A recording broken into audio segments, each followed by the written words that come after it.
So the next important topic is related to the infections within the ENT. The first topic is the Ludwig's angina. So what exactly is this? It is the infection of the floor of the mouth, and because of which you'll have an elevated tongue-like appearance, right? And this is what is called as a double tongue appearance. And because of this double tongue appearance or the elevated appearance of the mouth, what happens is the airway can get obstructed. So airway has to be secured first, right? Secure the airway first, and followed by that you give intravenous antibiotics with or without requirement of the surgical drainage. And then followed by that we have another important ENT infection, that is called quinsy, which is nothing but the peritonsillar abscess. And because of this abscess surrounding the tonsil, because of the mass effect, what happens is the uvula, it is deviated to the contralateral side, right? And so the uvula deviating to the contralateral side is mainly because of the mass effect. And along with that, these patients, they also have the involvement of the vagus. So there is vagus involvement, right? And because of the mass effect, the uvula is getting deviated to the contralateral side. And the treatment, what you need to do is you need to do the IND, that is incision and as well as drainage, because it's a peritonsillar abscess. Now, where exactly is the IND that you will do, right? So you see, like this is the horizontal line and this is the vertical line. So where exactly you will draw this horizontal line, that is across the base of the uvula. And if you see this vertical line, this is along the anterior pillar. So exactly at that particular junction, you need to do this incision and as well as drainage. And one of the complications of this peritonsillar abscess is that there can also be a swelling within the neck, right? Or the spread of the abscess can occur to the parapharyngeal area, resulting in what is called the parapharyngeal abscess. Now, because it is an abscess, the treatment is the incision and as well as drainage and intravenous antibiotics, and airway assessment is very much essential. So this is about the peritonsillar abscess or the quinsy. Then followed by that, one important condition, that is the acute epiglottitis. So what is that you will observe is the epiglottis is swollen, right? This epiglottis which is being swollen, right? The swollen epiglottis which is seen on the lateral neck x-ray, that is appearing like a thumb, this is called as the thumb sign, right? So the diagnosis is what? That is acute epiglottitis. Because it is an itis which is an inflammation, you'll have the presence of the key symptoms will be in the form of the fever, and along with that, these patients, because there is airway getting obstructed, they will be presenting with the respiratory distress. And there will also be drooling of the saliva because there is like difficulty in swallowing. So you will notice that there will be drooling of the saliva, and because of the respiratory distress, they will be acquiring a position called as a tripod position. And the common causative organisms which are causing this acute epiglottitis is the streptococcus, and followed by that the Haemophilus influenza. And the management part, very important, is the airway has to be secured first. That is very, very important, because of which the individual has to come out, because the individual has to come out of this respiratory distress. And along with that, to kill these organisms like streptococcus and as well as the Haemophilus influenza, you need to give the intravenous antibiotics. So this is about acute epiglottitis, where you have the presence of the thumb sign, right?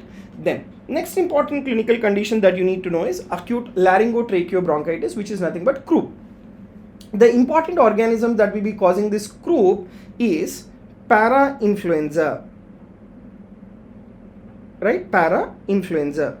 And these patients, on the x-ray, that is on imaging, right, you can see that there is tapering of this airway, and this is what is called as the steeple sign, right, where there is subglottic narrowing of the x-ray.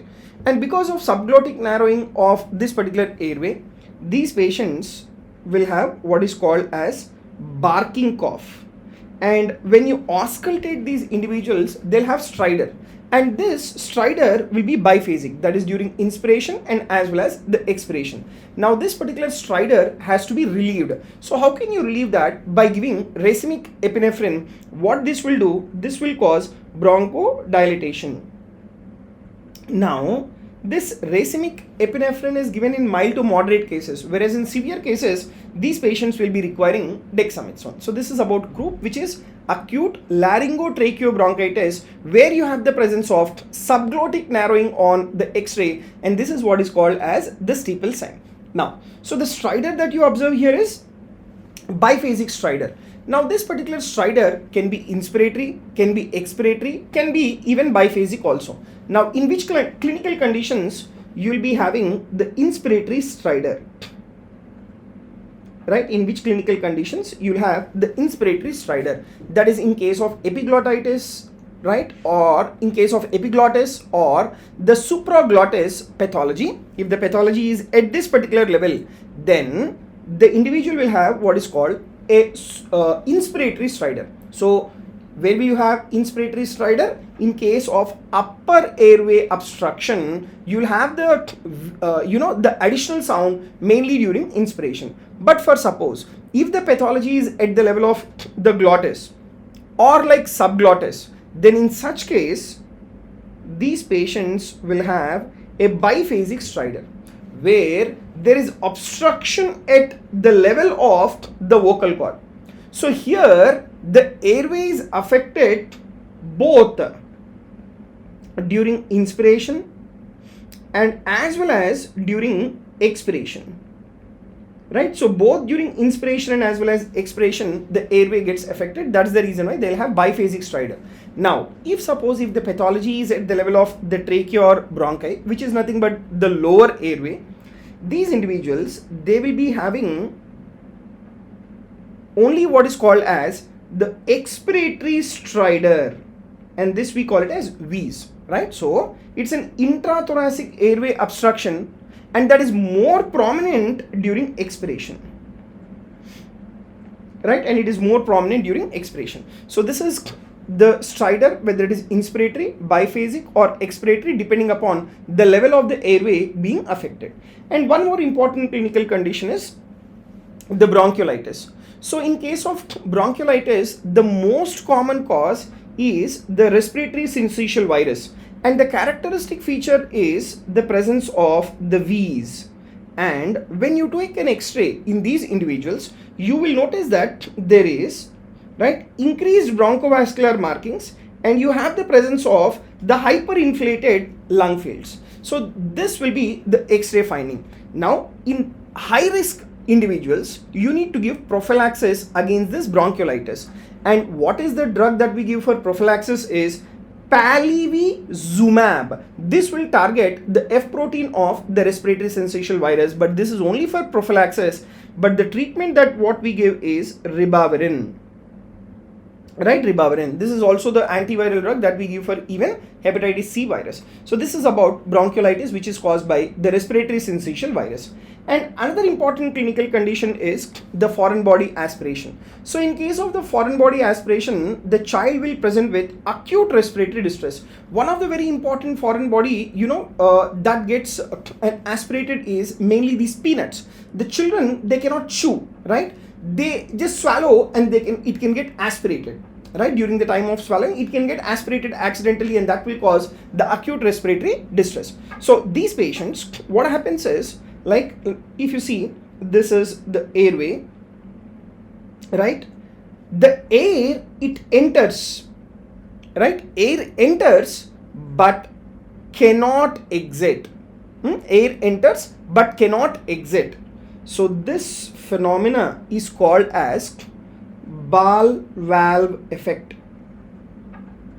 Right, so this is what is called as Ball valve effect. So what is this due to? This is due to an aspirated foreign body. So what is happening now? The air is entering, but the air is not going out. So you can see it's a completely a hyperinflated lung field, right? And mainly the aspiration go towards right side rather than the left side. So where you can observe that the air is trapped, so there is air trapping. So the X-ray will show you, this is an expiratory X-ray, right, which will show you an hyperinflated lung on the affected side. So this is about the foreign body aspiration, that is nothing but your air trapping, where the child will present with acute respiratory distress. And one more important infectious pathology, right, you can see these air-filled spaces are there, mainly in the prevertebral area. So what is this? This is your retropharyngeal or prevertebral abscess, right, where the presentation can be in the form of prevertebral soft tissue widening will be there. So on the imaging, if there is like prevertebral soft tissue widening, that will suggest that there is retropharyngeal or the prevertebral abscess. Now let me discuss about all these particular deep fascia within the neck. So if you see this deep fascia, one, we have what is called prevertebral space. This prevertebral space, it extends all the way from the base of the skull, it extends up to the coccyx, right? And next we have what is called the alar fascia. So if you take alar fascia, it lies anterior to the prevertebral fascia, right? Alar fascia, it lies anterior to the prevertebral fascia. So this fascia divides the retropharyngeal space into the true retropharyngeal space and as well as the danger space. So you can see danger space and true retropharyngeal space. Now if you take the danger space, it is present between the alar fascia and prevertebral fascia, and it extends from the skull base all the way up to the level of the diaphragm. That is what is the danger space. Now this danger space, why is it called danger space? The reason is that, you see, danger space, it communicates with the posterior mediastinum. So the infection which is present within the danger space, it can spread to the mediastinum. So this is what is called as the danger space. And now coming to the retropharyngeal space, it extends from the skull base and it extends all the way from T1 to T6. On average, it will extend up to your T4. Then we have what is called the buccopharyngeal fascia. So this is from the anterior boundary to retropharyngeal space, right, from anterior boundary to retropharyngeal space, which is present on the posterior wall of the pharynx. And the clinical importance of these particular deep fascia is that the infection can spread rapidly to the mediastinum via danger space, which is a life-threatening. So this is about your deep fascia, prevertebral space, alar fascia, danger space and retropharyngeal space. These are the two divisions. Then we have the buccopharyngeal fascia. Danger space, why is it very much concerned? The infection from the danger space can enter into or can spread into the mediastinum. So these are some of the very important ENT infections. So the next important two conditions which I'll discuss is BPPV, that is benign paroxysmal positional vertigo, right? That is number one. And the next one is the cerebellopontine angle tumor. So if you take this BPPV, this is mainly due to dislodged otoliths. And where exactly is the site of the dislodgement is the posterior semicircular canal. And presentation will be in the form of a brief positional vertigo, as the name itself tells you. And how will you diagnose the BPPV is by this maneuver which is called as Dix-Hallpike maneuver, where while doing this particular maneuver, along with vertigo, there will be torsional nystagmus. And the treatment is by this maneuver which is called as the Epley's maneuver. And by doing the Epley's maneuver, the advantage is that there will be repositioning of the otolith back to the utricle, right? So you can see this is the primary position of the otolith, right? Upon changing the position, you can see the otolith, it will fall back into the utricle. So this is what is your BPPV, right? That is mainly due to dislodged otolith. And the next important is the tumor, right? And this particular tumor, it is cerebellopontine angle tumor, which is also called the acoustic schwannoma, because the origin is from the Schwann cells of the 8th nerve, that is the vestibular nerve. And this acoustic schwannoma, it is associated with neurofibromatosis type 2. And upon imaging, right, how is this appearance being described as? This is being described as the ice cream cone appearance, and the nerves which are involved are both 8th and as well as the 7th nerve. Due to eighth nerve involvement, there will be like hearing loss and there is impairment of the balance. And due to seventh nerve involvement, and there is also seventh nerve involvement as well. And due to eighth nerve involvement, these patients will have the sensory neural hearing loss, tinnitus, and as well as the vertigo. And one of the very important special sign that you need to know is the Hitzelberger sign. The Hitzelberger sign is that where there is decreased sensation over the posterior wall or the floor of the external auditory canal. So this is what is called the Hitzelberger sign, and this Hitzelberger sign is mainly because of seventh nerve involvement in case of the cerebellopontine angle tumor. Now, the very important nystagmus. This is the Brunn's nystagmus. What is this Brunn's nystagmus is? Like, for suppose this is the lesion. Now, if the individual is looking towards the lesion, then the nystagmus will be with a coarse, low frequency nystagmus will be there. Whereas if you are seeing away from the lesion, then these individuals, they will have a fine high frequency nystagmus. Right? Fine high frequency nystagmus will be there if the individual is looking away from the lesion, right? So this is what is classically seen in case of the cerebellopontine angle tumor. And the histologically wise, you have two types of cells. One is the Antony A and the other one is the Antony B. So Antony A is that where you have the presence of cellular or Verroque bodies. Antony B, it is the hypocellular. So that is about the histological abnormality. And the treatment is by gamma knife or the surgical excision of the cerebellopontine angle tumor has to be done, the one which is originating from Schwann cells. So this is about your BPPV and as well as the CP angle tumor, which is nothing but acoustic schwannoma. So the next is, let me take up the discussion of some of the very important laryngeal spotters. So if you take the normal larynx first, so we need to start the discussion first with the epiglottis. Epiglottis, which is a leaf-shaped cartilage, it's a cartilage, right? And that covers the laryngeal inlet during the swallowing, right? And on either side of the epiglottis, then you have what is called as the vallecula. This is the space between the base of the tongue and as well as the epiglottis.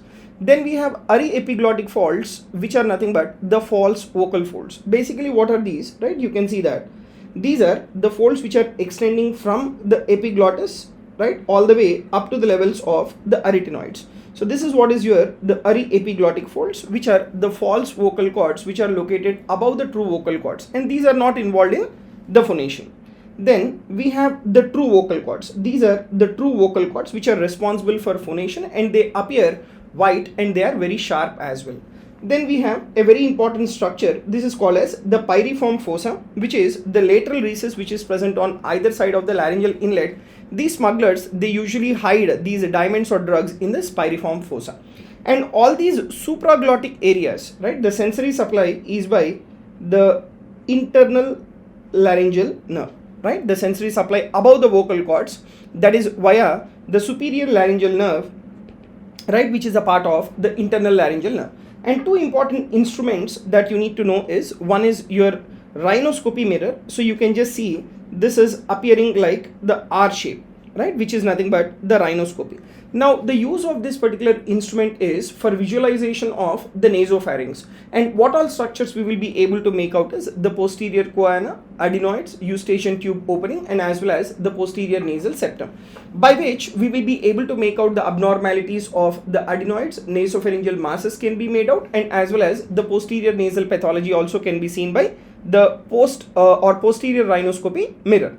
Then we have an L-shaped instrument, and this is what is nothing but an indirect laryngoscope mirror, and this is the one by which we will be able to visualize the larynx.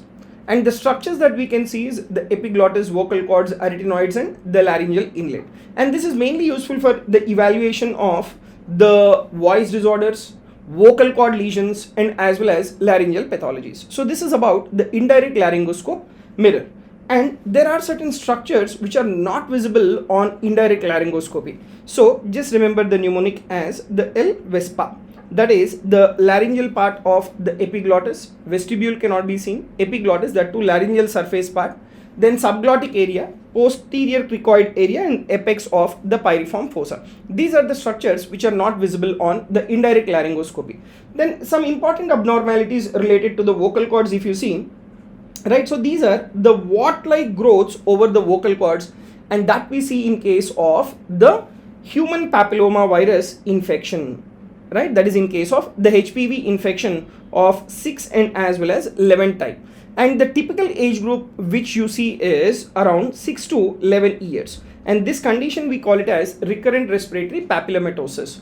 And why does this occur, or how does this occur is, this occurs mainly because of the vertical transmission during the vaginal delivery. And how will be the lesions? It is the wart-like lesions that we describe it as the condyloma acuminata.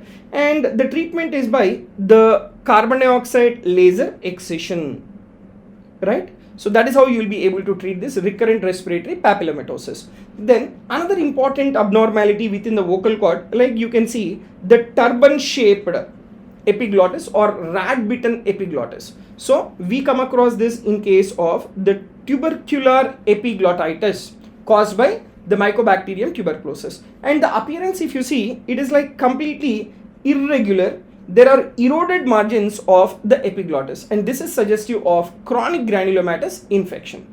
Then we have an omega shape, right, epiglottis. This we see in case of laryngomalacia, and commonly observed in the children, and the presentation will be in the form of the inspiratory stridor, right? And this inspiratory stridor, it increases on crying and it decreases in the prone position, and the management is just only a reassurance.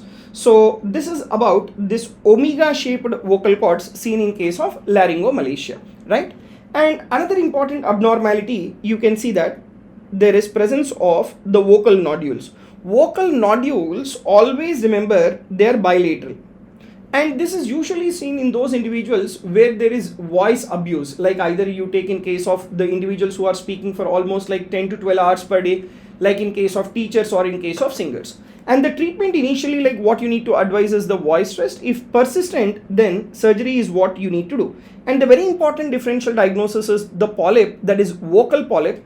And this vocal polyp, it is mostly unilateral, and the treatment for vocal polyp is the microlaryngeal surgery with microsurgical stripping. So this is what is the treatment for your vocal polyp, whereas for vocal nodules it is the voice rest and followed by that surgery if it doesn't subside.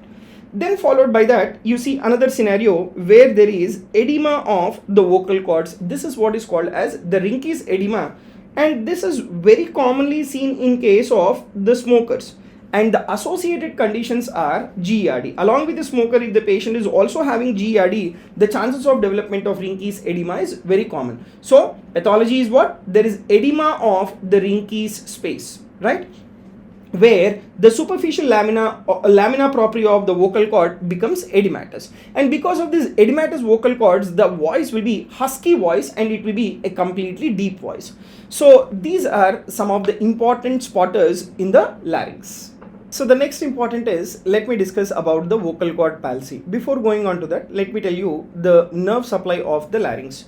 So two important nerves. One is the recurrent laryngeal nerve. All the intrinsic laryngeal muscles are supplied by the recurrent laryngeal nerve, but the only exception is the cricothyroid muscle, which is supplied by the superior laryngeal nerve. And this superior laryngeal nerve, it has two parts. One is the external and the other one is the internal laryngeal nerve. The external, right, it is concerned with the motor aspect of the cricothyroid muscle. And this cricothyroid muscle is a tensor muscle, right, which causes the adduction of the vocal cords. So just remember the mnemonic as the TAD. Whereas internal laryngeal muscle is concerned with the sensory supply to the supraglottic region. Okay, it is concerned with the sensory supply to the supraglottic region. Now, if at all, if this sensory supply is gone, if there is any lesion within the internal laryngeal nerve, then the sensory sensation to the supraglottic region is lost, and thereby there is impairment of the cough reflex, right? Because in order to have the cough reflex, the sensory sensation to the supraglottic area should be there, and if at all, if there is, right, if there is, right, lesion to the SLN, right, that is your superior laryngeal nerve, then the cough reflex is lost and there will be increased risk of the aspiration. And very important safety muscle is the posterior cricoarytenoid muscle. The function is, it is the abductor. It is the only abductor of the vocal cords. Right? It is the only abductor of the vocal cords. So this is about the vocal cord palsy. Then if you take the nerves like the internal laryngeal nerve and as well as external laryngeal nerve, which are the two parts of the superior laryngeal nerve. The internal laryngeal nerve, right? So this is concerned with the sensory in the supraglottic area. And if there is lesion of this particular sensory aspect, there will be loss of cough reflex resulting in aspiration. Whereas external laryngeal nerve is the one which is having the motor supply to the cricothyroid muscle, and if this is being lost, if there is lesion in the external laryngeal nerve, there is loss of tensor function and there is unable to change the pitch of the voice. And if the superior laryngeal nerve is gone, right, from superior laryngeal nerve you have two branches, ILN and as well as ELN. So that means your sensory and as well as motor, both of them are lost. If sensory is lost, there is risk of aspiration. If the motor is lost, then there is loss of pitch. So this is about your internal and as well as the external laryngeal nerve. Now coming to the recurrent laryngeal nerve. So recurrent laryngeal nerve is the one which supplies all the intrinsic muscles of the larynx except what? Except your cricothyroid muscle. So in case of RLN lesion which will be intact, only the cricothyroid muscle will be intact. What is the function of the cricothyroid muscle? That is, it is a tensor and it is also an adductor. So the vocal cords will be in a state of the adducted position. Right, vocal cords will be in a state of adducted position, and the clinical feature will be in the form of the stridor. And the emergency management for this is, see, you cannot put the endotracheal tube. You need to do a front of neck access procedures, that is preferably cricothyroidotomy, or the other procedure that can be done is the tracheostomy can be done. So this is about the recurrent laryngeal nerve lesion where the vocal cords will be in a state of an adducted position, where the clinical feature will be the stridor. Now coming to the next one, complete vocal cord paralysis. In case of complete vocal cord paralysis, two nerves, one is recurrent laryngeal nerve and as well as the superior laryngeal nerve, both of them are paralyzed, and thereby all the laryngeal muscles are gone, right? All the laryngeal muscles are gone. So these patients, they present with the aphonia, and there is also risk of the aspiration, and the position of the vocal cords will be the cadaveric position, and that we describe it as the paramedian position. The common cause would be if you're doing any skull base surgeries, that will result in the complete vocal cord paralysis. So the mechanism is that where there is damage to the motor and as well as sensory aspect to the vocal cords.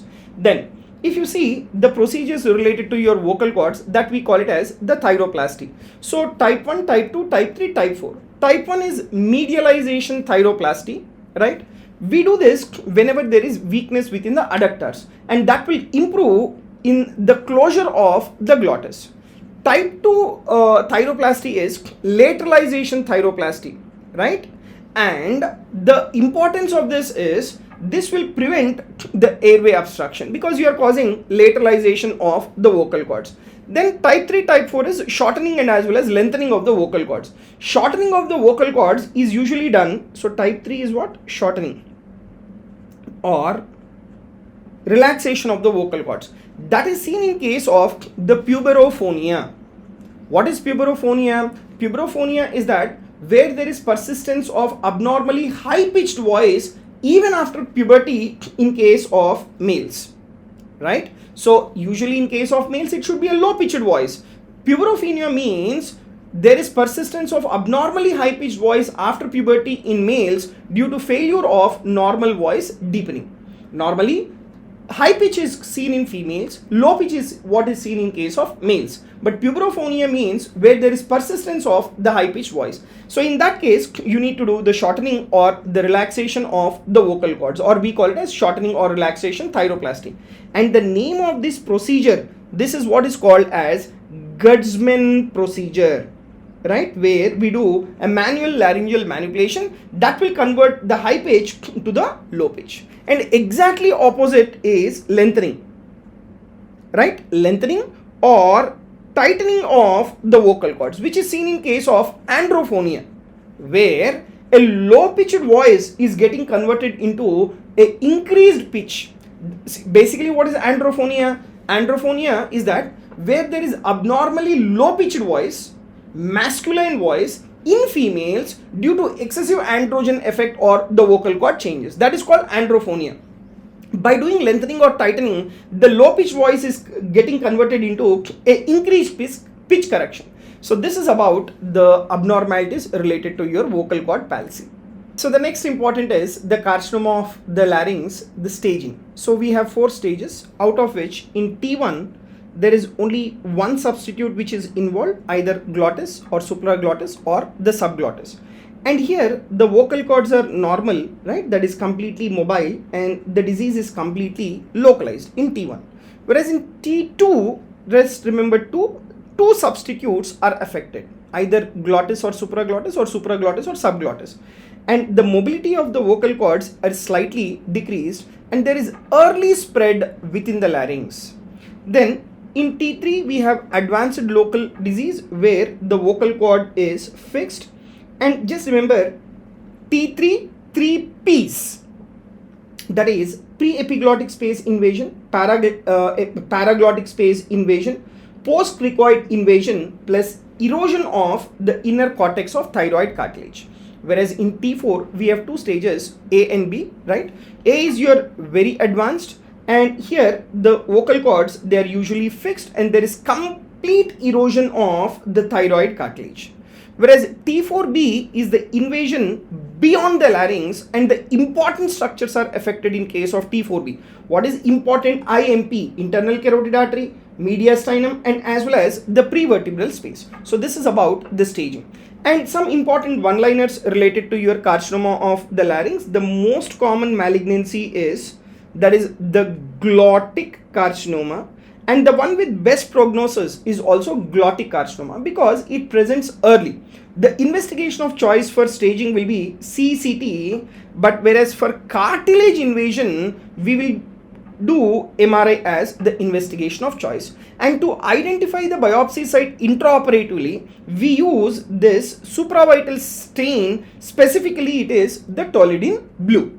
And if you see the management of this particular glottic carcinoma, in T1 stage, which is an early glottic, carbon dioxide laser will be enough, which is the organ preserving minimally invasive surgery. Whereas in T1 or T2, in this scenario, radiotherapy is preferred then compared to that of the partial laryngectomy, right? Radiotherapy is preferred for the voice preservation. Whereas in T3 or T4, we do total laryngectomy, that is more preferred than compared to that of your CTRT, that is chemotherapy, radiotherapy, right? So surgery is what is being preferred in the advanced diseases. Now, after doing post laryngectomy, the speech rehabilitation is done by, number 1, the electrolarynx, and the other one is the tracheoesophageal prosthesis. Electrolarynx is an external handheld device, and this will generate the speech without the need for airflow through the larynx. Whereas tracheoesophageal prosthesis, right? So this uses pulmonary air, right? So this uses pulmonary air, which is like more natural sounding speech compared to that of the electrolarynx. So these are the 2 important post laryngectomy speech rehabilitation, electrolarynx and as well as the tracheoesophageal prosthesis. And in case of, like, we have an entity called polite yarning. So this helps in olfactory rehabilitation in post laryngectomy, right? In post laryngectomy, right? The olfactory rehabilitation is by polite yawning. And supraglottic swallowing. This is an important technique that will decrease the risk of the aspiration, right? So this is about the malignancy or the staging related to your carcinoma of the larynx. So the next is, let me take up the discussion of the oral cavity and as well as the salivary gland tumors. So if you see the staging, 2 things are described in the staging. It is not only the tumor size and it also tells you about the depth of invasion. In case of T1, the tumor size is less than 2 centimeters and it is less than 5 mm depth of invasion. Whereas T2 is that where the tumor size it is 2 to 4 centimeter and depth of invasion is like 5 to 10 mm or it is less than 10 mm. Whereas in T3, the tumor size is like more than 4 centimeters and the depth of invasion, if you see, it is more than 10 mm. T4 is like moderately advanced or very advanced local disease. In case of T4A, where the tumor invades through cortical bone or it involves the inferior alveolar nerve. And not only cortical bone or inferior alveolar nerve, also involves the floor of mouth, the skin of face or the maxillary sinus. Whereas T4B, this is considered as very advanced local disease where the tumor involves the masticator space, pterygoid plates or the skull base. And if you see the investigations or the workup, so the investigation of choice for carcinoma of the oral cavity will be CCT. Whereas the investigation of choice for carcinoma of the tongue will be MRI, and the procedure that we do for the oral cavity malignancy is commando procedure where we do a combined mandibulectomy and the neck dissection operation. So this is about the oral cavity and as well as the salivary gland tumors. So now let me take up the discussion of the head and neck tumors. If you see the staging, the nodal staging, we have 1, 2 and as well as 3. Whereas in N1, right, only just a single lymph node involvement is there and that too ipsilateral of the size less than 3 centimeters. Whereas 2, we have 2A, 2B and as well as 2C. In case of 2A, it is also ipsilateral but the size is around 3 to 6 centimeters. Whereas 2B, right, multiple lymph node involvement will be there and the size it is less than 6. So the differences in case of 2A and as well as N1 single lymph node involvement, whereas here it is multiple lymph node involvement ipsilateral that is of size less than 6 centimeters. Whereas N2C is that where not only ipsilateral, even contralateral involvement is also there. It is like bilateral and the size is less than 6 centimeter. Whereas in case of N3 where there is a large lymph node which is usually like ipsilateral and this will be of the size more than 6 centimeters. Then we have the extranodal extension. If at all, if there is extranodal extension is present, then it is considered to be a poor prognosis. Whereas extranodal extension is absent, then the individual is said to be having the better prognosis. Then followed by that, if you see the treatment, that is radical neck dissection. So in case of radical neck dissection, all these particular structure are completely removed in case of the radical neck dissection, right? But the structures which are retained is the sublingual gland is retained. We will never remove this sublingual gland, right? But we have what is called as modified radical neck dissection. So here you save some structures. In case of type 1 modified radical neck dissection, I save one structure, that is spinal accessory nerve. Whereas in case of type 2 modified radical neck dissection, I save two structures. One is the spinal accessory nerve and as well as the internal jugular vein. Whereas in case of type 3, I save all the three structures, that is spinal accessory nerve, internal jugular vein and as well as sternocleidomastoid muscle. And always remove this particular FMGE, right, that is your submandibular gland, and as well as parotid tail you should always remove.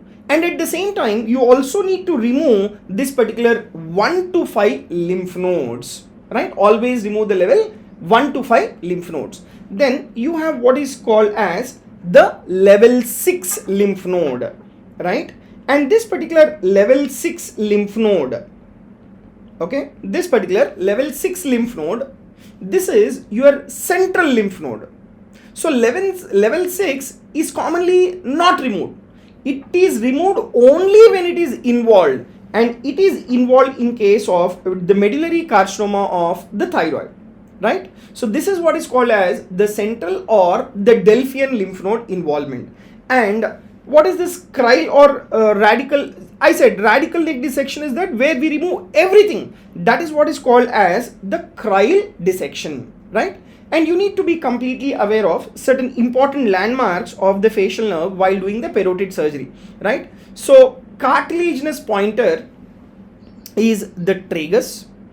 The next important landmark is the tympanomastoid suture, then styloid process, then the posterior belly of the digastric. So these are the surgical landmarks of the facial nerve in the parotid surgery. Then followed by that, let me take up the discussion of silolithiasis.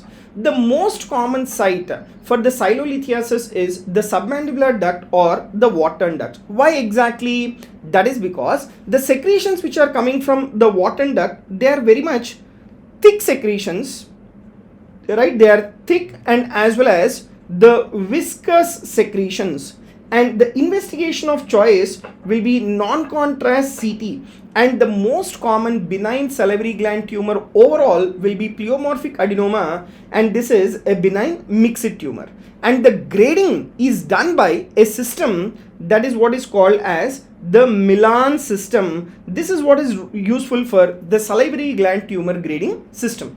And the most common malignant salivary gland tumor will be the mucoepidermoid tumor, and the tumor with perineural invasion is adenoid cystic carcinoma, right? And that particular tumor, which is commonly seen in case of the elderly smokers, which is having a hot spot on technetium scan, will be Wardin tumor, right? Will be Wardin tumor. And technetium pertectinate scan uptake, it is seen in case of Meckel's diverticulum and as well as the Wardin tumor. So this is about the stone formation within the salivary gland that we call it as silolithiasis. The most common site is what? That is submandibular duct. And we will be able to make it out by non-contrast CT. Most common benign pleomorphic adenoma. Most common malignant, that will be mucoepidermoid carcinoma.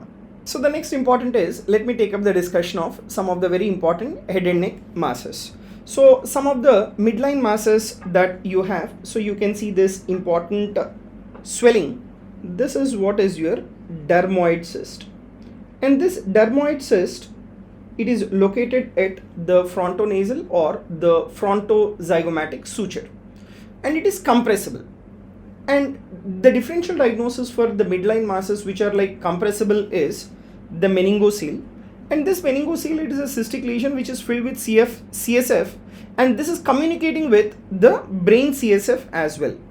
And what about compressibility? It is also compressible. Then how do you differentiate this from the dermoid is the cough impulse will be present and the transillumination will also be present in case of the meningocele. And another important midline mass is a glioma. In case of glioma, the compressibility is absent and the cough impulse is also absent and the transillumination is also absent in case of the glioma. That is how you will be able to differentiate glioma from the meningocele. The next important swelling, right, you can see where you have the presence of the punctum, and this we call it as the sebaceous cyst or the epidermoid inclusion cyst, where you have the presence of the punctum or a central dot, right? Punctum or the central dot. Then followed by that, like we have what is called as the cystic hygroma. So you can see this is what is your cystic hygroma, where the transillumination will be present, and this is what is the imaging in case of the cystic hygroma. And this particular cystic hygroma, it is usually associated with the Turner syndrome. So this is about the cystic hygroma.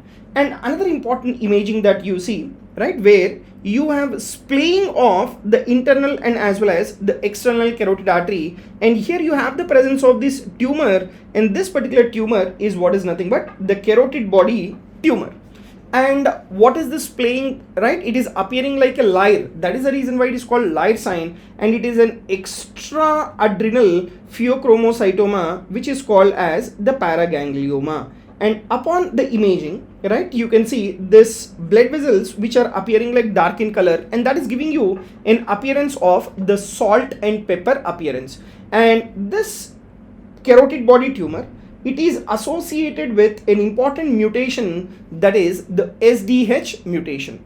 And then followed by that, you see a trumpet blower appearance.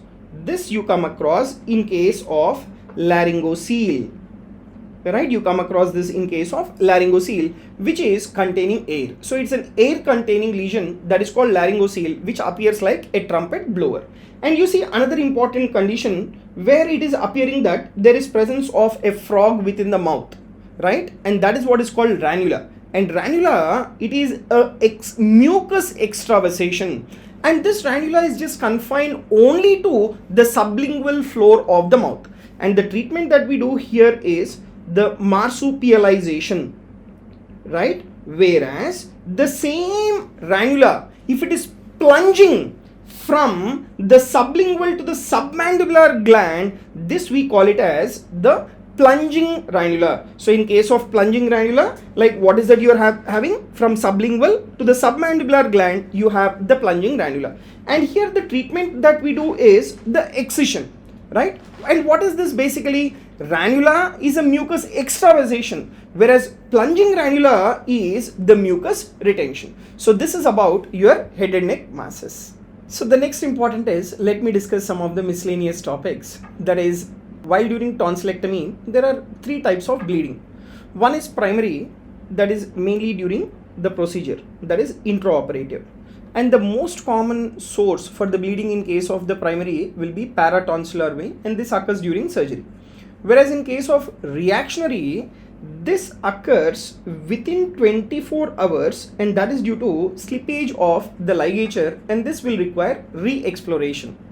Whereas in case of secondary, this will occur 5 to 10 days after the procedure, and this could be due to any infection. And secondary to infection, there can be antibody formation, and this will be antibody mediated vessel erosion, where there will be a delayed bleeding.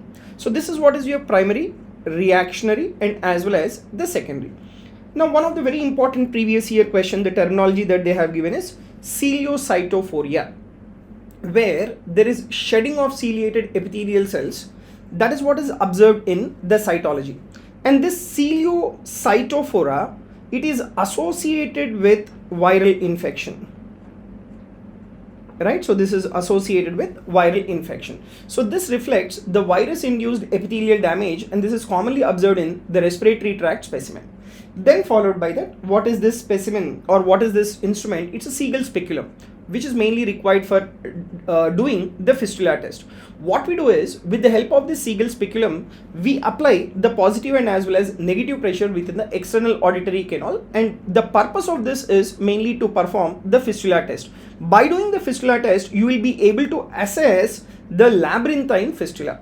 What we do here, now whenever you apply the pressure within the external auditory canal, if at all, if there is induction of vertigo, right, if at all, if there is induction of vertigo, or if at all, if there is development of the nystagmus on application of the pressure over the external auditory canal, that particular test is considered positive. That tells you that there is presence of a labyrinthine fistula, right?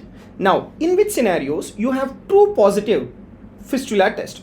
Whenever there is erosion of the horizontal semicircular canal, which is commonly due to the cholesteatoma, and fenestration surgeries, right, post surgery, there can be the fistula test positive. And in case of the leak, that is perilymph leak during the post epidotomy fistula, these are the scenarios where you have true positive fistula test. Then we have false negative and false positive. False negative fistula, what does that mean? There is a fistula, but still the fistula test is negative. That is observed in case of a dead labyrinth, right? Whenever there is a dead labyrinth, you know, there is no response, right? There is no response despite the fistula. And next is, if there is cholesteatoma covering the fistula, what happens here? Why it is like false negative? Because the pressure is not transmitted, right, the pressure is not transmitted, that will give rise to false negative fistula. Then we have false positive. False positive in the sense there is no fistula, but the fistula test is positive, and that is what is called as the Henneberg sign. And that you see in case of the Meniere's disease, that is in case of the endolymphatic hydrops. That is one condition. The other one is in case of congenital syphilis. Why in case of congenital syphilis? That is due to hypermobile stapes footplate, right? So this is the reason why you will have false positive in case of congenital syphilis. So this is about your Siegel speculum and as well as the fistula test. And another important thing that you need to be aware of is the calorie test, where it is a temperature induced the endolymph movement in the lateral semicircular canal, and the position of the individual while doing the calorie test, it should be around 30 degrees. What is the purpose of it? This will make the alignment of lateral semicircular canal vertically. So you need to induce or you need to inject two forms of water, either cold or warm water. So cold water temperature should be around 30 degrees, whereas warm water temperature should be around 45 degrees, right? So the mnemonic is that cows, right? When you inject the cold water, the nystagmus will be to the opposite side. When you inject the warm water, the nystagmus will be towards the same side, right? And how is that we will be able to make out the nystagmus direction is, this is named by the fast component, right? This is named by the fast component. So to whichever direction the fast component is there, that is how we describe. And remember, presence of this is considered normal. It is not abnormal, right? So with cold water, the nystagmus should be towards the opposite side, whereas with warm water, nystagmus should be beating towards the same side, right? So the presence of nystagmus, it follows this rule called cows. Now, if at all, if there is presence of a dead labyrinth, that is the point when you will have absent or decreased response to both cold and as well as the warm water. So presence of this particular cows is considered normal. If that cows is reduced, that tells that there is a dead labyrinth, right? Now coming to this nystagmus, this can occur due to the peripheral lesion, that is lesion within the labyrinth, or it could be central lesion, that is in the brainstem. So if you take latency is present in case of peripheral lesions, that is labyrinthine lesions, and that is around 2 to 20 seconds. But for central lesions, there is no latency. And the duration of nystagmus in case of the peripheral lesion, right, it is less than 1 minute. Whereas the duration, it is more than 1 minute in case of the central lesions, right? And if you see the direction of the nystagmus, in case of the peripheral lesion, the direction is fixed, that is towards the undermost ear. Whereas in case of the central lesion, the direction is changing. So this is about the direction of the nystagmus. And fatigability, yes, it is present in case of the peripheral nystagmus, whereas the fatigability is absent in case of the central nystagmus. And the accompanying symptoms include like severe vertigo in case of the peripheral lesions, but you don't have any associated symptoms in case of the central lesions of the brainstem. So the important is, in central lesions there is no latency, the duration will be less than 1 minute, and the directions keep on changing, and there is no fatigability and there is no associated symptoms. And if you see the direction of the nystagmus, in case of serous labyrinthitis, the nystagmus will be towards the same side. Whereas in case of the purulent labyrinthitis or trauma, where it is like hypoactive labyrinth, the direction of nystagmus is towards the contralateral side. So this is about the nystagmus component. The next important thing is you need to be aware of this tracheostomy. So the most common position where we place this tracheostomy tube is around second to third tracheal ring. But in certain scenarios, we do high tracheostomy, that is in case of carcinoma of the larynx. Whereas in case of infections or papillomatosis, we do low tracheostomy. Now, if there is partial blockade of the tube, what we do is just suction. But if at all, if there is complete blockade of the tube, then you need to remove the tube immediately and replace it. So this is about some important points related to your tracheostomy. The another important condition is the subglottic stenosis, right? So you can see this is your subglottic stenosis. The staging of the subglottic stenosis is by the Cotton-Mayer staging, and the treatment for subglottic stenosis is we place a balloon and we do balloon dilatation, and then followed by that we need to inject the mitomycin C, and the purpose of this mitomycin C, it is mainly to prevent the recurrence. So this is about the subglottic stenosis. Then next important is mastoidectomy. So there are indications of simple cortical mastoidectomy and radical mastoidectomy. So indications of simple cortical mastoidectomy, that is by an operation called as the Schwartz operation, right? The indications include, number one, acute coalescent or masked mastoiditis, acute otitis media with reservoir sign, and as an initial step to perform the endolymphatic surgery or decompression of the facial nerve. These are the scenarios where we do simple cortical mastoidectomy, whereas radical mastoidectomy we do in case of residual cholesteatoma, glomus tumor, and as well as the carcinoma of the middle ear. So this is about the mastoidectomy. Then coming to the discussion about the hearing aids. So one of the very important hearing aid that you can see is BAHA, right? That is bone anchored hearing aid. And the purpose or the indication of this particular BAHA is whenever there is external auditory canal atresia, or if at all if there is accumulation of the pus within the external auditory canal, we do this BAHA, or in the scenario of microtia, we do this bone anchored hearing aid. So this is about the hearing aid, that is BAHA. Next important is you need to be aware of this Waldeyer's ring. Waldeyer's ring is that where one of the very important component that we have is the adenoids. They are present at the roof or the posterior wall of the nasopharynx. Then you have a tubal tonsil. This tubal tonsil, it's a Gerlach's tonsil. This is present around the eustachian tube. Then we have the palatine tonsil that is present between the pillars, that is the oropharynx. And very important point, most commonly involved in tonsillitis is palatine tonsil, and at the base of the tongue we have the lingual tonsil, and then we have the lateral pharyngeal bands which are present over the lateral wall of the pharynx. Then followed by that, like we have the posterior pharyngeal wall nodules, and they are present over the posterior pharyngeal wall. So this completes the Waldeyer's ring, and the importance of the Waldeyer's ring is that it is the first line immune defense in upper aerodigestive tract infections. And the common malignancy that originates from this particular Waldeyer's ring is the non-Hodgkin's lymphoma is very, very common, right? This is a very, very important question. Then after this Waldeyer's ring, you need to be aware of this important technique called as the McGovern's technique and choanal atresia. So this McGovern's technique, the important indication is the choanal atresia, and that too it should be bilateral choanal atresia. So what is bilateral choanal atresia? It is a scenario where there is a blocked posterior nasal apertures where the airways are obstructed in the neonates. So in these individuals, what is that you need to do is you need to keep the mouth open to maintain the airway, right? Once you keep the mouth open, that will bypass the nasal obstruction. So the key condition is what? That is choanal atresia, right? The clinical feature is that whenever you're feeding the baby, that is the point when there will be development of the cyanosis, right? There will be cyanosis while feeding, right?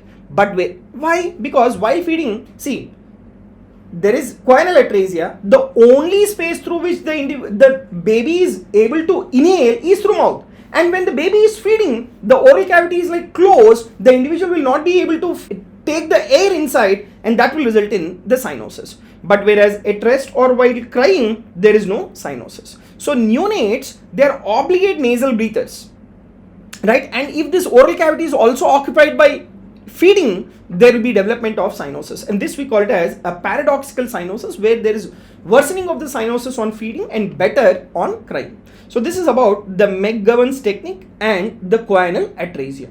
Then followed by that, another important condition that you need to know is the grading of the hearing impairment. So like 0, there is no impairment, where the individual is able to hear the whisper at 1 meter distance also. But grade 1, the individual will be able to listen only to a spoken words, right, at 1 meter distance. Grade 2, you need to raise the voice so that the individual can listen at a 1 meter distance. Whereas in grade 3, where there is severe impairment, this is a previous year question where you need to shout into the better ear so that the individual can hear. Whereas grade 4, the individual is unable to hear and understand even shouted voice also, where there is like profound impairment. So tolerable sound level is around 90 decibels. And the tympanic membrane rupture will occur at around more than 150 decibels. And what is this rhinolalia clausa is the scenario where there is nasopharyngeal obstruction, and that is due to adenoids or rhinitis, and rhinolalia aperta is palatal dysfunction. And the saccule of the inner ear develops from the pars inferior, right? So these are some of the miscellaneous aspects. So the next important is you need to know about the pharyngeal wall and the structures which are passing between the superior, middle and as well as the inferior constrictors. Now, if you see the space between the skull base and as well as the superior constrictor, this we call it as the sinus of Morgagni, and the structures which are passing between this will be lata. And what is this lata? That is the levator villi palatini, auditory tube, that is eustachian tube, tensor villi palatini, and then ascending palatine artery. These are the 4 structures which are passing through the sinus of Morgagni. Whereas the structures which are passing between the superior and as well as the middle constrictor will be one nerve and one muscle. And what is that nerve? That is the glossopharyngeal nerve, and the muscle will be the stylopharyngeus muscle. And the structures which are passing between the middle and as well as the inferior constrictor will be vessels and nerves. And these vessels include the superior laryngeal vessels, and the nerve will be the internal laryngeal nerve. And below the inferior constrictors, we have the same vessels of the nerve above, right? We have discussed internal laryngeal nerve, whereas here it is internal laryngeal vessels, and along with that the recurrent laryngeal nerve. So these are the structures which are passing through the sinus of Morgagni, between superior and middle, and between middle and inferior constrictor, and below the inferior constrictor. So this completes the detailed discussion of the ENT, one of the very important subjects. Try to do as many number of multiple choice questions mainly on the hearing test. That is one particular area for your confusion, and this is one of the high scoring subject. Thank you very much.